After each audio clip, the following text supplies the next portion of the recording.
आज के इस वीडियो में हम एक ऐसा सी प्रोग्राम बनाना सीखेंगे जो यूज़र से उसके 5 सब्जेक्ट्स के मार्क्स को एज अ इनपुट लेगा और उन सब्जेक्ट के मार्क्स को यूज़ करके परसेंटेज कैलकुलेट करेगा और परसेंटेज निकालने के बाद यूज़र को बताएगा कि इस परसेंट में आपको कितने ग्रेड मिलेंगे। जैसे मान लीजिए कि अगर यूज़र ने 90% या उससे ज़्यादा सिक्योर किया तो उसका ग्रेड A+ होगा। इसी तरीके से अगर उसका ग्रेड 80% या ज़्यादा होगा तो उसको ग्रेड A मिलेगा एंड सो ऑन।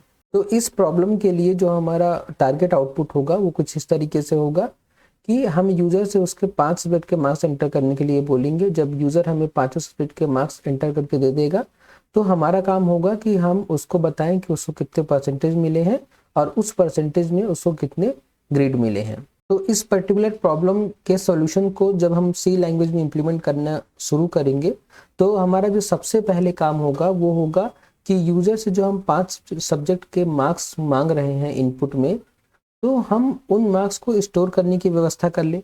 तो हम कैसे करेंगे?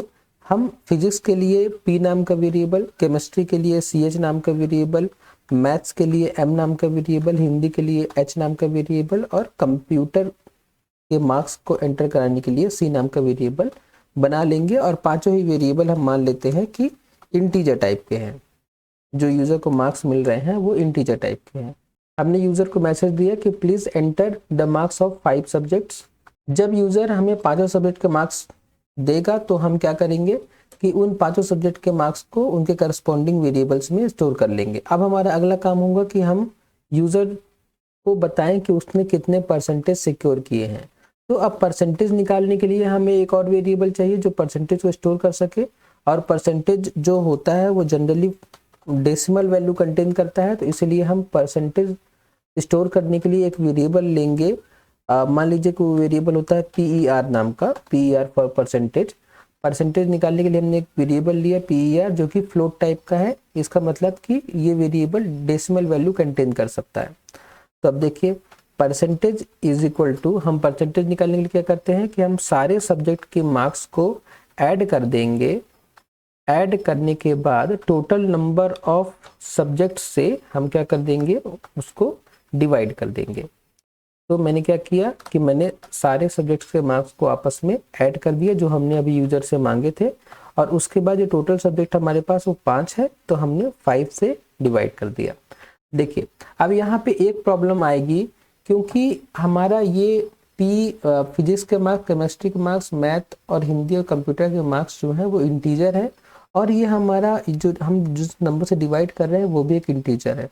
तो अगर आप इंटीजर इंटीजर का डिवीजन करते हैं तो आपको जो आंसर मिलेगा, जो आपको उसका क्वोशिएंट मिलेगा डिवाइड करने के बाद में, वो भी इंटीजर ही होगा।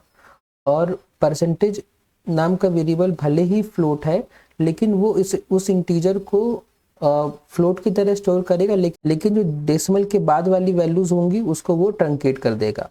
तो अगर हम चाहते हैं कि हमारा आंसर एग्जैक्ट आए तो हमें क्या करना पड़ेगा, इन दोनों न्यूमरेटर और डिनोमिनेटर को हमें क्या करना पड़ेगा, फ्लोट बनाना पड़ेगा। तो अगर हमें इस 5 को फ्लोट बनाना है तो हम इसको 5.0 लिख सकते हैं। अब 5 इंटीजर था लेकिन 5.0 क्या है, फ्लोट है। उसी तरीके से अगर हमें इस वैल्यू को जो एडिशन के बाद आ रही है उसको फ्लोट बनाना है तो हम यहाँ पे टाइप कास्टिंग कर सकते हैं। हम यहाँ पे टाइप कास्टिंग कर देंगे। हम यहाँ पे बोल देंगे कि जो भी इसका सम आ रहा है, जो भी इसका सम आएगा उसको फ्लोट कर दीजिए। तो फ्लोट डिवाइड बाई फ्लोट जो होगा वो आपको एग्जैक्ट आंसर देगा इस परसेंटेज नाम के वेरिएबल में। तो हम चेक करने के लिए भी इस परसेंटेज को यहाँ पे प्रिंट कर लेंगे। हम यूजर को प्रिंट करके मैसेज देंगे कि परसेंटेज सिक्योर्ड कितना परसेंटेज। तो हम उसको रिप्रेजेंट करने के लिए हम फॉर्मेट स्पेसिफाई लिखेंगे परसेंटेज .2f। .2f इसलिए क्योंकि हम डेसिमल के बाद 2 ही डिजिट चाहते हैं, और उसके बाद हम वेरिएबल बता देंगे किस वेरिएबल में हमारा ये वैल्यू स्टोर्ड है। तो इतना करने से हमें परसेंटेज की जो वैल्यू होगी फ्लोट में वो मिल जाएगी। अब उसके बाद हमें क्या करना है कि हमें इस परसेंटेज को देखकर हमें बताना है कि यूज़र को कितने ग्रेड मिले। तो अगर जो यूज़र ने परसेंटेज सिक्योर किए हैं वो ग्रेटर देन इक्वल टू 90 है तो हम क्या करेंगे, अगर ये कंडीशन सही है तो हम क्या करेंगे, हम यूज़र को प्रिंट करके दे देंगे कि ग्रेड जो उसको मिले हैं वो कितने हैं, grade A plus, grade A plus. हम बस यूज़र को इतना प्रिंट करके दे देंगे और हम यहाँ पे हम स्लैश एन लगा सकते हैं ताकि जो हमारा ग्रेड वाला लाइन है वो नेक्स्ट लाइन पे आए। अब देखिए, मान लीजिए कि यूज़र के परसेंटेज 90 नहीं है, 90 से कम है, तो हम उसके लिए कंडीशन नीचे लिखेंगे, एल्स इफ जो परसेंटेज है वो ग्रेटर देन इक्वल टू 80 है ना। यहाँ पे हमारा कंट्रोल कब आएगा, जब ये कंडीशन गलत हो जाएगी। ये कंडीशन गलत है मतलब उसका परसेंटेज 90 से ऊपर नहीं है, तो हम नीचे क्यों आए, क्योंकि उसका परसेंटेज हो सकता है कि 80 से ऊपर हो। अगर ऐसा होता है तो हम क्या करेंगे, हम उस ग्रेड को बता देंगे कि उसका ग्रेड जो है वो कितना है, ए है, ना कि ए प्लस है। उसके बाद हम फिर से यही काम करेंगे 70 से ऊपर के लिए, तो हम इसको कॉपी कर लेते हैं और यहाँ पे हम लिख देंगे कि उसका परसेंटेज अगर 70 से ऊपर है तो ग्रेड। तो उसी तरीके से अगर जो परसेंटेज सिक्योर्ड है वो 60 से ऊपर होता है, 60 से ऊपर होता है, तो हम बोल देंगे ग्रेड सी है। आप यहाँ पे कुछ भी कर सकते हैं, यहाँ पे ग्रेड ए कर सकते हैं, फिर बी कर सकते हैं, फिर सी कर सकते हैं, फिर डी कर सकते हैं। ये आपके क्वेश्चन के ऊपर डिपेंड करता है। क्योंकि हमारे क्वेश्चन में ऐसा लिखा था इसलिए हम इसको ऐसा कर रहे हैं। आप उसके अलावा ग्रेडिंग सिस्टम ऐसा भी होता है, ए होता है, फिर ए बी मिलता है, फिर बी मिलता है, फिर बी सी मिलता है, फिर सी डी, इस तरह के ग्रेड भी होते हैं। ठीक है, तो आपको जैसा क्वेश्चन दिया हो आप उसके अकॉर्डिंग इसको आप चेंज करेंगे। ठीक है, हमेशा यही नहीं होगा, है ना। हमारा क्वेश्चन था कि ग्रेड अगर आपका परसेंटेज जो है 60 से ऊपर है तो ग्रेड सी है। उसके बाद अगर आपका परसेंटेज 40 से ऊपर है तो ग्रेड डी है, और 40 से कम है तो ग्रेड एफ है। तो इसके बाद अगर आपका परसेंटेज 40 से ऊपर है, 40 से ऊपर है तो आपका ग्रेड डी है, और अगर आपका परसेंटेज 40 से कम है, अब देखिए यहाँ पे जब हम एक और एल्स लगाएंगे तो इसके बाद हमें अब कंडीशन लिखने की जरूरत नहीं है। क्यों, क्योंकि अगर हम इस एल्स पे पहुंचे हैं तो उसका मतलब यही है कि उसका परसेंटेज जो है वो 40 से भी ऊपर नहीं है, तो इसलिए हम यहाँ पे पहुंचे हैं। तो हम यहाँ प्रिंट कर देंगे कि ग्रेड एफ। आई होप कि अभी तक आप इफ एल्स समझ गए होंगे, आपको समझ में आया होगा कि मैं क्यों बार बार यहाँ एल्सिफ एल्सिफ एल्सिफ लिख रहा हूँ। मैं यहाँ पे बार बार एल्सिफ इसलिए लिख रहा हूँ ताकि हमें मल्टीपल कंडीशन जो चेक होनी है वो हो जाए। हम यहाँ पे मल्टीपल कंडीशन चेक कर रहे हैं इसलिए हम एल्स इफ कर रहे हैं। अगर हमें बस एक ही कंडीशन चेक करनी होती तो हम इफ लिख के एल्स लिख देते हैं और हमारा काम खत्म हो जाता है, लेकिन हमें मल्टीपल कंडीशन चेक करनी है इसलिए मैं बार बार एल्स इफ कर रहा हूँ। और लास्ट में जब हम यहाँ तक हमारी कंडीशन गलत है तो हमें ये पता चल गया कि उसके परसेंटेज जो है 40 से ऊपर भी नहीं है, तो इसीलिए हम एल्स में आके उसे ग्रेड क्या प्रिंट कर देंगे, एफ प्रिंट कर देंगे। अब ये प्रोग्राम कंप्लीट हो चुका है, चलिए इसको रन करके देखते हैं। देखिए मैसेज आ रहा है, please inter marks of 5 subject. तो 5 सब्जेक्ट का मार्क्स मैं एंटर कर देता हूँ।